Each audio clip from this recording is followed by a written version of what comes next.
आज हम बात करेंगे जॉर्डन पीटरसन की किताब 12 रूल्स फॉर लाइफ के 7वें नियम के बारे में। अच्छा, एक बात सोचिए, क्या कभी ऐसा हुआ है कि आपने कोई आसान रास्ता चुना हो और बाद में उसका पछतावा हुआ हो? शायद कोई ज़रूरी काम टाल दिया हो या किसी मुश्किल बातचीत से बच गए हों। मतलब एक ऐसा फैसला जो उस पल में तो लगा कि वाह क्या आराम है, लेकिन उसकी कीमत वो बाद में चुकानी पड़ी। और एक सवाल और, जो चीज़ हमें इस पल में अच्छी लगती है, क्या वो हमेशा हमारे भविष्य के लिए भी सही होती है? हम सब जानते हैं ना कि जो मज़ा अभी आ रहा है और जो हमारे लिए लंबे समय में अच्छा है, इन दोनों के बीच हमेशा एक खींचतान, एक संघर्ष चलता रहता है। तो आज हम इसी संघर्ष को गहराई से समझने वाले हैं। हम ये जानेंगे कि क्यों एक आसान जिंदगी के पीछे भागने के बजाय एक अर्थपूर्ण, एक मीनिंगफुल जीवन ही हमें असली सुकून और ताकत देता है। तो चलिए सीधे नियम पर आते हैं। नियम नंबर 7 कहता है, वो करें जो अर्थपूर्ण हो, ना कि वो जो सुविधाजनक हो। अब ये दो शब्द थोड़े भारी लग सकते हैं। एक्सपीडिएंट का मतलब है वो जो सुविधाजनक हो, जो फौरी तौर पर आसान लगे, आकर्षक लगे। और मीनिंगफुल, इसका मतलब है वो जो अर्थपूर्ण हो, जिसका कोई गहरा और टिकाऊ मतलब। तो सबसे पहला सवाल तो यही उठता है कि आखिर ये आसान रास्ता, ये सुविधाजनक रास्ता हमें इतना खींचता क्यों है? ये बिल्कुल एक जाल की तरह है जिसमें हम अक्सर अनजाने में ही फंस जाते हैं। तो हम ये सुविधा क्यों चुनते हैं? वजहें सीधी हैं। पहली, हमें मेहनत से डर लगता है। दूसरी, हमें हर चीज तुरंत चाहिए, जिसे कहते हैं इंस्टेंट ग्रेटिफिकेशन। और तीसरी, हम जिम्मेदारी से भागना चाहते हैं। पीटरसन बहुत सही कहते हैं, कुछ ना करना, किसी चीज की परवाह ना करना, यह हमेशा सबसे आसान होता है। फेल होने के लिए आपको कुछ नहीं करना पड़ता, वो तो अपने आप हो जाता है। लेकिन कामयाबी, उसके लिए तो लगातार कोशिश और हिम्मत चाहिए। तो फिर ये जो दो रास्ते हैं, मीनिंग और सुविधा, इनके बीच असली फर्क क्या है? ये इस नियम का, आप कह सकते हैं, दिल है। चलिए इन दोनों के बीच के गहरे अंतर को समझते हैं। ये स्लाइड इस फर्क को बिल्कुल साफ कर देती है। देखिए, सुविधाजनक रास्ता वो हमें थोड़ी देर का आराम देता है, लेकिन अर्थपूर्ण रास्ते पर लंबी जिम्मेदारी निभानी पड़ती है। सुविधा से आपको तुरंत राहत मिलती है, जो हवा की तरह गायब हो जाती है, पर अर्थ से, उससे आपको एक स्थायी, एक लास्टिंग स्ट्रेंथ मिलती है। सुविधा का मतलब है चीजों को टालना, बचना, जबकि अर्थ का मतलब है किसी बड़े लक्ष्य के लिए छोटी छोटी चीजों का त्याग करना। एक रास्ता इंपल्सिव है, जो मन में आया वो किया। दूसरा रास्ता डिसिप्लिन यानी अनुशासन का है। इस चुनाव को समझाने के लिए किताब में एक बहुत शक्तिशाली कहानी का जिक्र है। रेगिस्तान में ईसा मसीह के सामने जो परीक्षाएं आई, उनकी कहानी। ये कहानी दिखाती है कि कैसे तुरंत मिलने वाली राहत के ऊपर एक बड़े मकसद को चुना जाता है।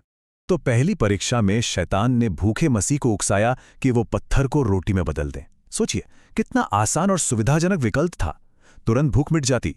लेकिन मसीह ने इस फौरी राहत को ठुकरा दिया और कहा, इंसान सिर्फ रोटी से नहीं जीता, बल्कि ईश्वर के मुख से निकले हर शब्द से जीता है।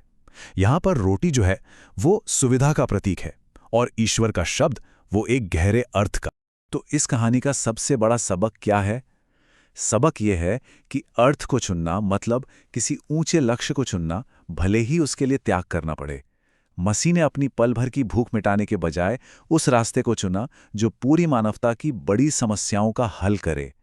और सच पूछिए तो यही तो मीनिंगफुल लाइफ का सार है। अच्छा, अब जरा ये देखते हैं कि लगातार आसान रास्ता चुनने की हमें क्या कीमत चुकानी पड़ती है, क्योंकि इसकी एक छिपी हुई कीमत है। और यकीन मानिए, ये आराम लंबे समय में बहुत महंगा पड़ता है। इसे समझने के लिए एक बहुत पुरानी कहानी है, बंदर को पकड़ने वाले जाल की कहानी। ये कहानी एक जबरदस्त मेटाफोर है, ये दिखाने के लिए कि कैसे पल भर की खुशी हमें कैद कर सकती है। कहानी कुछ यूं है कि शिकारी एक संकरे मुंह वाले जार में कुछ खाने की चीजें रख देते हैं। बंदर अपना हाथ अंदर डालता है, खाने को मुट्ठी में भरता है, लेकिन फिर भरी हुई मुट्ठी बाहर नहीं निकाल पाता। और जैसा कि ये कोट कहता है, जानवर पूरे को बचाने के लिए हिस्से का त्याग नहीं करेगा। वो उस थोड़े से खाने को छोड़ने के लिए तैयार नहीं होता, भले उसकी पूरी आज़ादी दांव पर क्यों ना लगी। और दोस्तों, यही है सुविधा का जाल। तुरंत इनाम पाने की इच्छा एक पिंजरा बन जाती है। हम छोटी छोटी खुशियों को, छोटे छोटे आराम को छोड़ने से मना कर देते हैं और बदले में अपनी आज़ादी और अपने बड़े लक्ष्यों को गंवा बैठते हैं।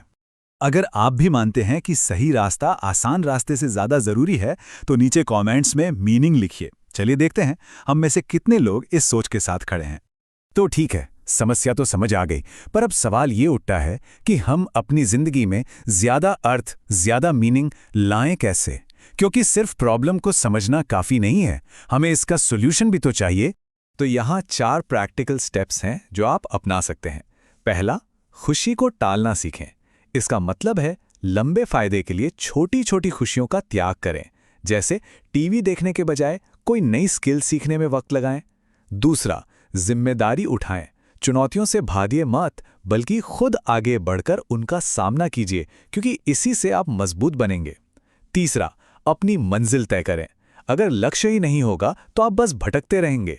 आपको पता होना चाहिए कि आपको जाना कहाँ है। और चौथा, जो कि बहुत पावरफुल है, हर बड़े फैसले से पहले खुद से ये सवाल जरूर पूछें, क्या ये चुनाव मुझे 5 साल बाद एक बेहतर इंसान बनाएगा? यकीन मानिए, सिर्फ ये एक सवाल आपका पूरा नजरिया बदल सकता है। तो चलिए अब इस पूरी चर्चा को समेटते हैं और देखते हैं कि यहाँ से हमारे लिए आगे का रास्ता क्या निकलता है।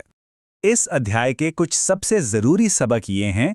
पहला, अरफ के लिए त्याग करना पड़ता है, ये मुफ्त में नहीं मिलता। दूसरा, असली आज़ादी अनुशासन और जिम्मेदारी उठाने से मिलती है, उनसे भागने से नहीं। तीसरा, अक्सर थोड़ी देर का दर्द हमें जिंदगी भर के पछतावे से बचा लेता है। और आखिर में, ऊपर की ओर जाने वाला रास्ता हमेशा मुश्किल होता है, लेकिन जिंदगी का असली मकसद, असली उद्देश्य वही मिलता है। तो एक बात हमेशा याद रखिएगा, जो आज मुश्किल लग रहा है वही कल आपको मजबूत बनाएगा। आसान रास्ता नहीं, अर्थपूर्ण रास्ता चुनिए, क्योंकि असली ताकत का स्रोत वही है। अगर इस चर्चा ने आपको सही दिशा में सोचने के लिए थोड़ा भी प्रेरित किया हो, तो इसे एक लाइक जरूर दीजिएगा। आपका समर्थन हमें बहुत हिम्मत देता है। और हाँ, 12 रूल्स फॉर लाइफ के अगले नियम यानी नियम नंबर 8 को भी इतनी ही सरल भाषा में समझने के लिए चैनल को सब्सक्राइब करना मत भूलिएगा। और जाने से पहले मैं आपके लिए एक सवाल छोड़ रहा हूं। आज, अभी, आप सुविधा की जगह ऐसा कौन सा एक छोटा सा मगर अर्थपूर्ण काम कर सकते हैं? जरा सोचिए और अपना जवाब नीचे कमेंट्स में जरूर बताइएगा। मिलते हैं अगले नियम के साथ।